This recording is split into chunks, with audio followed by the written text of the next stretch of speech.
Cameras, are we rolling? Here we go. Rolling and action! This is a very interesting scene.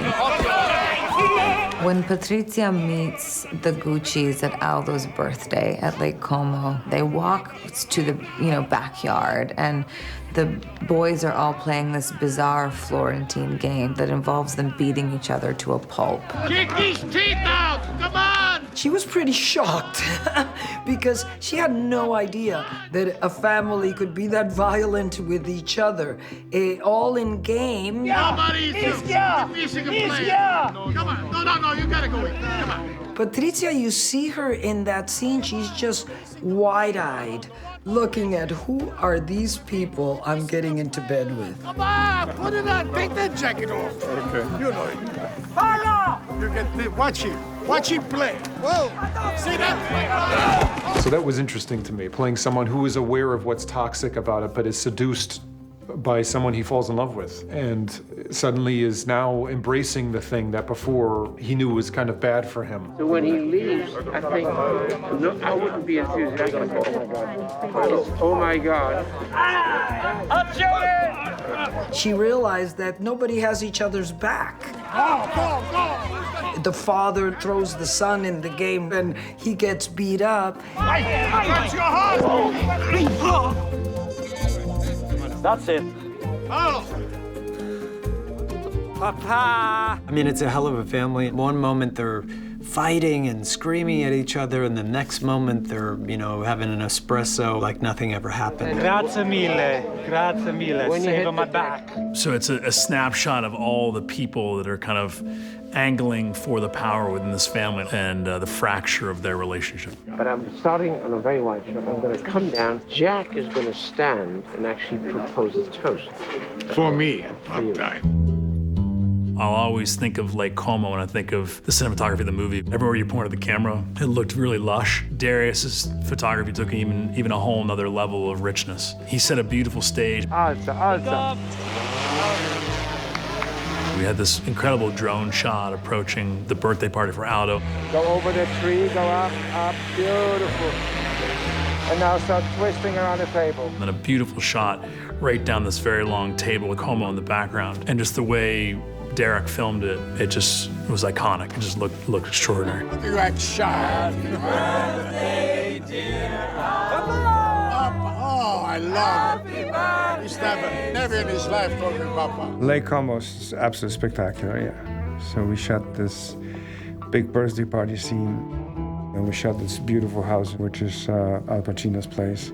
I mean, locations were spectacular, so just, shooting in the great light and don't mess with it. You just don't have to do much. It's there, This conversation will be jumped straight from that first shot, straight into this conversation here and here. We found this villa right on the lake, beautiful, kind of Renaissance, Palladian style, which was the former residence of the Archbishop of Rome in the 16th century, or might have been the 15th century, and the home of bishops ever since, until the present day. Oh my gosh, that was the most beautiful place. It was actually freezing, though. The day after we shot there, it snowed, which is very unusual for Como. We may be a little cold, but we're here for a while, and we'll go inside a little bit if we can make it. We got through part of that scene, and it got so incredibly cold that our actors were just freezing, so we decided to move it in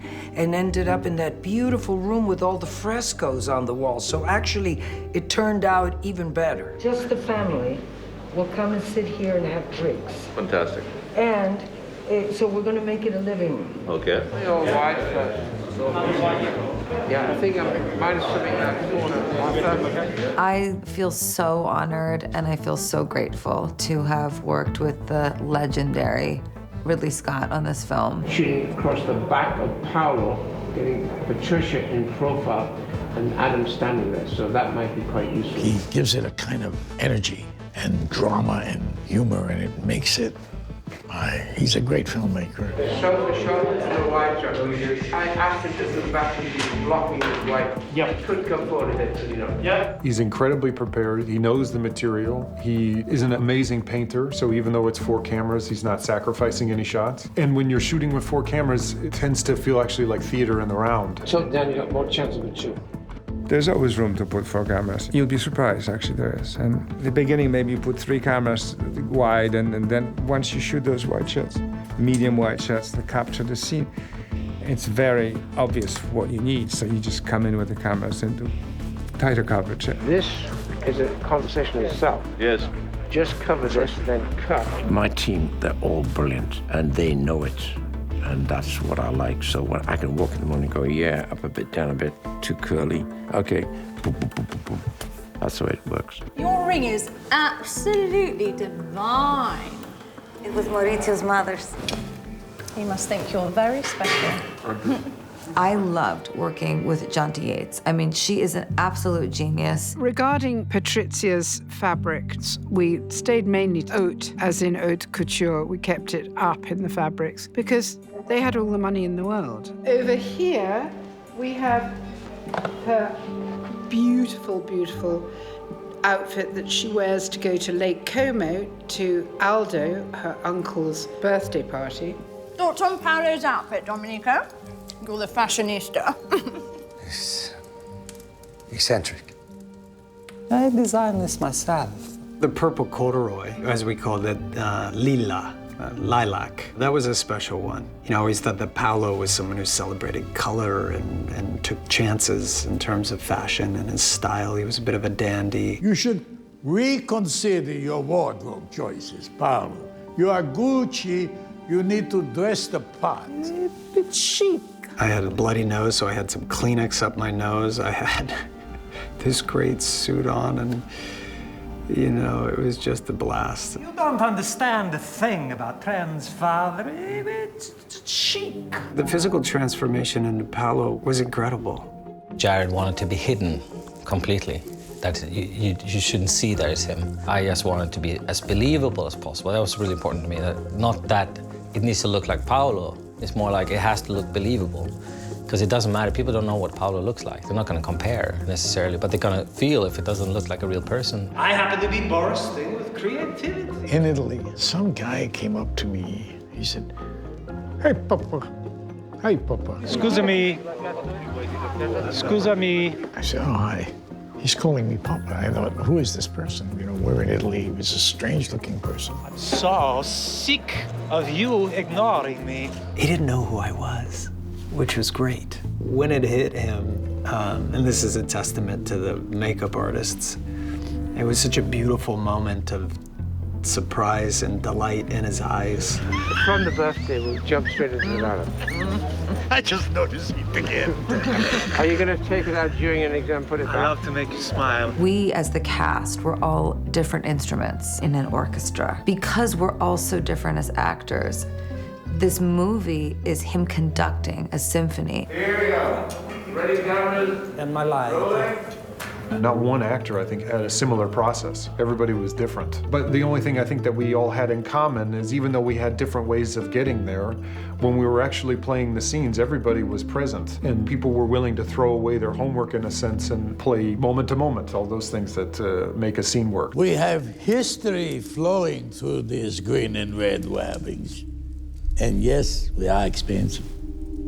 But quality is remembered long after price is forgotten. When I read this script, my interpretation, my imagination caught hold of me. It kind of brought me into a world I'd never been a part of before. You know, a world of excess, a world of indulgence, a world of big dreams, big stakes, but also there's a tragic side of it all as well. Gucci is doing well under my watch, I think. Last time I looked. No. It needs new ideas. New energy, and I happen to be bursting with creativity. Some fathers are much more powerful and they're much bigger presences than their sons. And I think Paolo suffers from that a lot. You're always brushing me off. I'm a designer. I need to express myself. Aldo is a snake in the grass, really. A very jovial, a gregarious man, he's obsessed with his ego, essentially. And that's one of the things that Patrizia identifies in him and in what he's doing, and one of the reasons why Maurizio ultimately betrays him. Why on this sudden morning? What do you Because want? you deliberately hurt my feelings. Yes. No. What I think you see on her face in those scenes is, I don't belong here, but I'm intrigued by this. And I'm gonna do everything that I can to just be as quiet as possible. And I'm going to really do my best to fit in. I'm so sick of you ignoring me. I am sick of your talking. Sick of it. This is a scene about power and family, of course, fashion, and certainly betrayal. My father's problem is he's stuck in the past. He refuses to take Gucci into the next century. It's about Italian business and this nature of the transfer of power and the balance and how it can not just destroy the family, but how things that are important can go unnoticed. Thanks for having us, Uncle. My nephew. He has such great taste. Ciao, Aldo. Ciao! Ciao. Buonanotte, Aldo. Buonanotte.